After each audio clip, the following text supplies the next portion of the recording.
دائر ایک اور شکایت کا بھی جائزہ لیا اور سپریم جوڈیشل کونسل کو اپنی رائے دیتے ہوئے قرار دیا ہے کہ ان کے خلاف شکایت بھی بے بنیاد ہے۔ اچھا، اس کے ساتھ ساتھ ایک جو کیس ہے وہ ہے مظاہر علی اکبر نقوی صاحبہ کا۔ عائشہ ملک کے بارے میں آپ کو یہ بتا رہا تھا کہ یہ شکایت اس وقت دائر کی گئی تھی جب وہ لاہور ہائی کورٹ کی جج تھیں۔ اچھا، سابق chairman supreme judicial council justice سردار عمر بندیال نے جسٹس سید مظاہر علی اکبر نقوی کے خلاف مبینہ آڈیو لیک کے حوالے سے سنگین مس کنڈکٹ کی شکایت بھی جائزہ لینے کے لیے جسٹس سردار طارق مسعود کو بھیجی تھی، تاہم اس پر ابھی جسٹس سردار طارق مسعود صاحب نے کوئی رائے نہیں دی ہے۔ ہمارے بعض سپریم کورٹ کور کرنے والے صحافیوں نے یہ کہا تھا کہ سردار طارق مسعود صاحب جو ہیں وہ اس حوالے سے ایک مختلف موقف رکھتے ہیں۔ یہ جو موقف باقی ججز کو کلین چٹ دیتا ہوا اور ان پر الزامات کو بے بنیاد قرار دیتا ہوا سامنے آیا ہے، اس سے کچھ مختلف موقف مبینہ طور پر وہ موقف ہے جو مظاہر علی اکبر نقوی صاحب کے حوالے سے ہے۔ میاں صاحب کیا چاہتے ہیں؟ میاں صاحب ان ججز کا احتساب چاہتے ہیں، تو میاں صاحب جو ہیں وہ کیسے کریں گے ججز کا احتساب؟ کیونکہ میاں صاحب کی جماعت تو ہمیشہ ججز کو ملا کر کھیلتی رہی ہے، میاں صاحب کی جماعت تو ہمیشہ ان کو عہدوں سے نوازتی رہی ہے، میاں صاحب کی جماعت تو مختلف لوگوں کو پک کر کے اداروں میں بھیجتی رہی ہے۔ ثاقب نثار صاحب اس کی ایک مثال ہیں۔ تو میاں صاحب یہ احتساب کا نعرہ لگاتے ہوئے اچھے نہیں لگتے۔ سب سے زیادہ اقربا پروری پاکستان میں اگر کوئی سیاستدان کرتا ہے تو وہ میاں نواز شریف ہیں۔ یعنی میاں نواز شریف کے عہد میں آپ نے دیکھا تھا یہ جو تیسری وزارت عظمیٰ تھی میاں صاحب کی، اس میں کیا ہوا تھا؟ صحافت کے شعبے سے ہی آپ لے لیجئے، ایک چیئرمین پیمرا بنا ہوا ہے، ایک چیئرمین پاکستان ہارٹیکلچرل اتھارٹی بنا ہوا ہے، ایک چیئرمین پی سی بی بنا ہوا ہے، ایک چیئرمین جو ہے وہ ریلوے میں معاف کیجیے گا ترجمان لگا ہوا ہے۔ اس کے علاوہ مختلف ڈپارٹمنٹس کے چیئرمین بنا دیے گئے، صحافیوں کو کسی کو پی ٹی وی میں لگا دیا، بڑی بڑی تنخواہوں پہ لگا دیا، جس کو ادھر ادھر فٹ نہیں کیا اس کو وزیر اعظم آفس میں میڈیا کو اور سوشل میڈیا کو دیکھنے کے لیے لگا دیا۔ میاں صاحب نے ہمیشہ ایسے ہی کھیلا ہے، میاں صاحب کو ایمانداری سے کھیلنے کی عادت ہی نہیں ہے، تو میاں صاحب یہ باتیں کرتے ہوئے اچھے نہیں لگتے۔ میاں صاحب جب یہ باتیں کرتے تو منہ کی کھانی پڑتی ہے ہر بار۔ میاں صاحب جو طاقتیں ہیں ان سے گٹھ جوڑ کرتے اقتدار میں آ جاتے ہیں، پھر میاں صاحب جو ہے اس کے بعد سینگ پھنساتے ہیں، لڑائی کرتے ہیں اور پھر میاں صاحب کو دھول چاٹنی پڑتی ہے۔ یہ بار بار میاں نواز شریف صاحب کے ساتھ ہوا ہے اور یہ ممکن ہے کہ میاں نواز شریف صاحب کے ساتھ آگے بھی ہو۔ اب کی ایک بار پھر میاں نواز شریف صاحب دوبارہ جس طرح سے آ رہے ہیں سب کو نظر آ رہا ہے کہ کیا ہونے جا رہا ہے۔ دوسرا، انوار الحق کاکڑ صاحب، ان کے بارے میں پاکستان پیپلز پارٹی نے، الیکشن کمیشن نے، دیگر لوگوں نے، آزاد تجزیہ کاروں نے، سب نے کہہ دیا کہ یہ نون لیگ کا تسلسل ہے اور یہ چن کر لگائے گئے ہیں۔ ان کو باقاعدہ طور پر غیر آئینی انتخابات، اس لیے کہ جب وہ 90 دن سے آگے جائیں گے تو آئینی نہیں رہیں گے، اور یہ خود آئینی نہیں رہیں گے، 90 دن سے آگے جائیں گے۔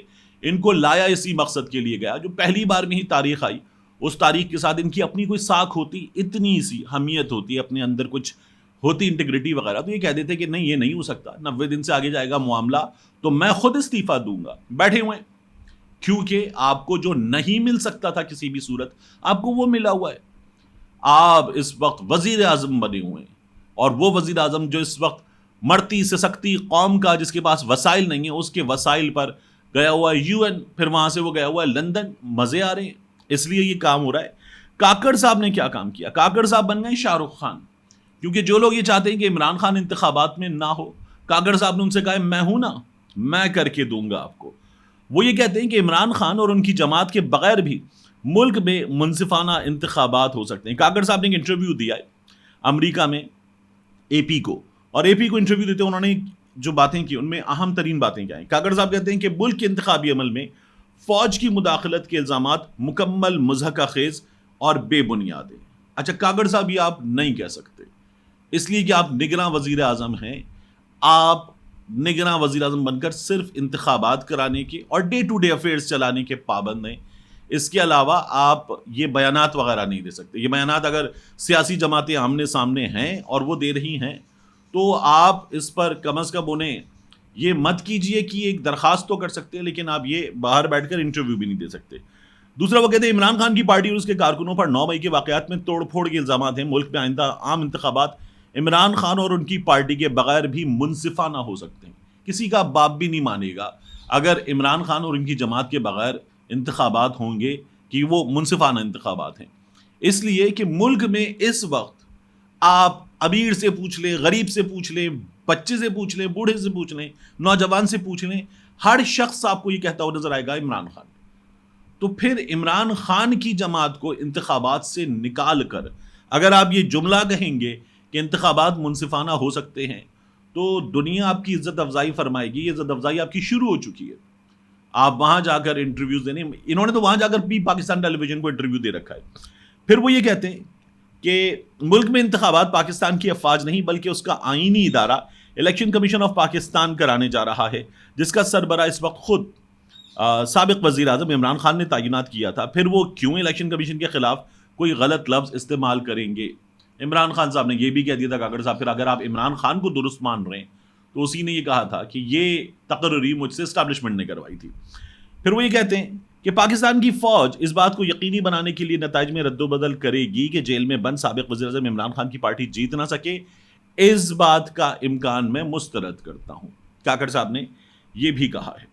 وہ یہ کہتے ہیں کہ پاکستان اپریل 2022 سے جب پاکستان تحریک انصاف کے چیئرمین عمران خان کو پارلیمنٹ میں عدم اعتماد کے ووٹ کے بعد وزیر اعظم کے عہدے سے ہٹایا گیا، تب سے شدید سیاسی بحران کا شکار ہے. بالکل، کیونکہ لوگ کھڑے ہو گئے اس وزیر اعظم کے ساتھ جو نکلا تھا. عام طور پر وزیر اعظم نکلے تو ہمارے یہاں مٹھائیاں بانٹی جاتی ہیں، ہمارے یہاں تالیاں بجائی جاتی ہیں، بھگڑے ڈالے جاتے ہیں. لیکن یہ پہلی بار ہوا کہ ایک وزیر اعظم کو نکالا گیا اور وہ وزیر اعظم عوام میں آ گیا، ورنہ تو لوگ ملک سے بھاگ جاتے. اور پھر اس کے بعد عوام اس کے لیے کھڑے ہو گئے. تو یہ پاکستان میں پہلی بار ہوا، اس لیے بحرانی کیفیت ہے. اس لیے بحرانی کیفیت ہے کہ ہم نے 25 مئی دیکھا، ہم نے لوگوں کی پیٹھ لال کرتی ہوئی پولیس دیکھی، ہم نے خواتین کو مارتی ہوئی پولیس دیکھی، ہم نے گاڑیاں توڑتی ہوئی پولیس دیکھی، بندے مارتی ہوئی پولیس دیکھی، گھروں میں 23-24 مئی کو گھروں میں کودتی ہوئی پولیس دیکھی. پھر 9 مئی کی اگر آپ بات کر رہے ہیں تو 9 مئی سے پہلے جو کچھ زمان پارک پہ ہوا، جو کچھ مسلسل ہو رہا تھا، جس طرح سے بندے گرفتار ہو رہے تھے، غائب ہو رہے تھے، اس کی اپنی ایک مثال موجود ہے. اس کے بعد اگر آپ کہتے کہ پاکستان میں بحران ہے تو دیر از اے بلڈ اپ ٹو اٹ.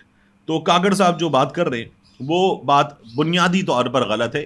ہم نے تو پاکستان میں ارشد شریف شہید کی شہادت دیکھی اور وزیر داخلہ کی ناک کے نیچے اس کے ماتحت ادارے نے ارشد شریف شہید پر زندگی تنگ کی. اس کے بعد وہ پاکستان سے جانے پر مجبور ہوا، اس کو دبئی سے نکلوایا گیا اور وہ شہید ہوا. اور اس کے بعد وزیر داخلہ نے بیٹھ کر انتہائی بے شرمی کے ساتھ کہا کہ سونے کی اسمگلنگ سے اس کا تعلق ہے اور آپ لوگوں کی حکومت بھی، آپ لوگ بھی بیٹھے ہوئے ہیں. کسی نے کچھ نہیں کیا، بلکہ سپریم کورٹ آف پاکستان نے بھی کچھ نہیں کیا. تو اس لیے یہ حالات ہیں جن کی آپ بات کر رہے ہیں. وہ کہتے ہیں عمران خان کو اگست کے اوائل میں بدعنوانی کے الزام میں گرفتار کیا گیا تھا اور 3 سال قید کی سزا سنائی گئی تھی، جسے بعد میں معطل کر دیا گیا. کاکڑ صاحب، عمران خان صاحب اب جیل میں ہیں انڈر ٹرائل. یہ آپ کی حکومت کے چھتری تلے ہو رہا ہے، سائے تلے ہو رہا ہے. تو اس لیے اس وقت جو باتیں کر رہے ہیں آپ وہ مکمل طور پر غلط ہے. آپ کا وزیر اطلاعات کہہ رہا ہے کہ میاں نواز شریف صاحب اس وقت کی حکومت یعنی عمران خان کی حکومت اور عدالتوں کی مرضی سے گئے تھے. لیکن آپ ایک بات بھول رہے ہیں کہ میاں نواز شریف صاحب 4 ہفتے کے لیے گئے تھے. آپ ایک بات بھول رہے ہیں کہ میاں نواز شریف صاحب علاج کے لیے گئے تھے. آپ ایک بات بھول رہے ہیں کہ میاں نواز شریف صاحب سٹیمپ پیپر لکھ کے دے کر گئے تھے. ان کے بھائی نے سٹیمپ پیپر لکھ کر ضمانت دی تھی اور اس کے بعد میاں نواز شریف صاحب 4 سال سے وہاں بیٹھے ہوئے ہیں اور وہاں بیٹھ کر انہوں نے پاکستان میں ہر شخصیت کی ایسی کی تیسی فرمائی ہے. آپ یہ بات بھی بھول رہے ہیں، آپ کی حکومت یہ بنیادی بات بھی بھول رہی ہے. وہ یہ کہتے ہیں کہ اس وقت ملک کو اپنی تاریخ کے بدترین معاشی بحرانوں کا سامنا ہے. جب یہ حکومت جو 16 مہینے حکومت کر کے گئی ہے آئی تھی تو ایسا نہیں تھا. اس لیے کاکڑ صاحب آپ بالکل غلط بات کریں. کہتے ہیں الیکشن کمیشن انتخابات کی تاریخ کا حتمی تعین کرے گا تو ان کی حکومت اسے تمام تر مالی، سیکیورٹی یا دیگر متعلقہ ضروریات فراہم کرے گی. بالکل ٹھیک ہے، لیکن الیکشن کمیشن اگر 90 دن سے آگے جائے گا تو آپ میں اتنی سی بھی ہو، میں دوبارہ یہ دیتا ہوں، آپ پھر اپنے اس منصب پر رہ نہیں سکتے. آپ کرسی سے اتنے استعفیٰ دیں اور کہیں اب یہ غیر آئینی ہے، میں چلا، سنبھالیے. لیکن کاکڑ صاحب کو سینیٹرشپ تھی، وہاں سے وزارت عظمیٰ پلیٹ میں رکھ کر مل گئی ہے. کاکڑ صاحب جس جماعت کا تسلسل ہیں اور انہوں نے یہ جو کاکڑ صاحب کے لیے کر چھوڑا ہے، اس کے بعد کوئی بھی کیوں یہ خدمت بجا نہیں لائے گا. کاکڑ صاحب یہ کہتے ہیں کہ ججوں سے عمران خان کی سزا کو کالعدم قرار دینے کی سفارش کریں گے تاکہ وہ انتخابات میں حصہ لے سکیں. تو کاکڑ صاحب کہتے ہیں وہ عدلیہ کے فیصلوں میں مداخلت نہیں کریں گے. آپ کی وزارت قانون یہ کہتی ہے کہ ہمیں کوئی آبجیکشن نہیں ہے عمران خان کا اگر ٹرائل عدالت کے اندر ہونے کے بجائے جیل کے اندر ہو. تو پھر آپ اور کیا کریں گے؟ آپ لوگوں نے تو تمام قوانین کی دھجیاں اڑا دی ہیں اور اس کے بعد آپ باہر بیٹھ کر باتیں کرتے ہیں کہ آپ سے زیادہ کوئی میرٹ پسند نہیں ہے. آپ سوائے جھوٹ کے اور کچھ بول نہیں رہے ہیں. ملتے ہیں انشاءاللہ آپ سے اگلی ویڈیو میں.